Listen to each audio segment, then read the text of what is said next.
Ubuncinane mane amalungu ekhabhinethi aphefumleyo ngezizityholo zothusayo.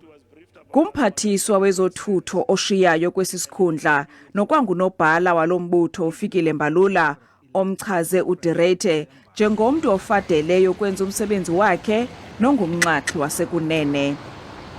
Nomphathiswa wezimali uEnoch Godongwana uthe lo wayesakuba ngusomaqhuzu akathethi nyaniso.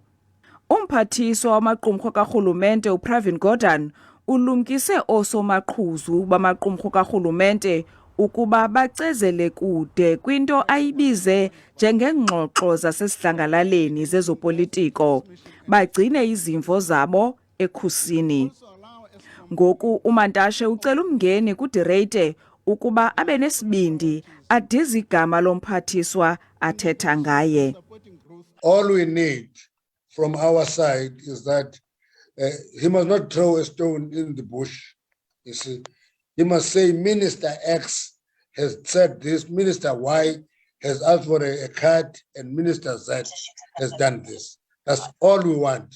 uMantashe bechazela ikomiti engukhala kwimiba yezimbiwa namandla ngabavelisi abazimeleyo bamandla.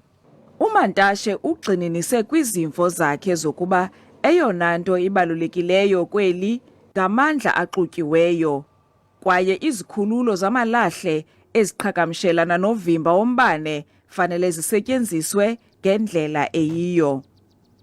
Ndingulula Mamatya weendaba ze-SABC ePalamente eKapa.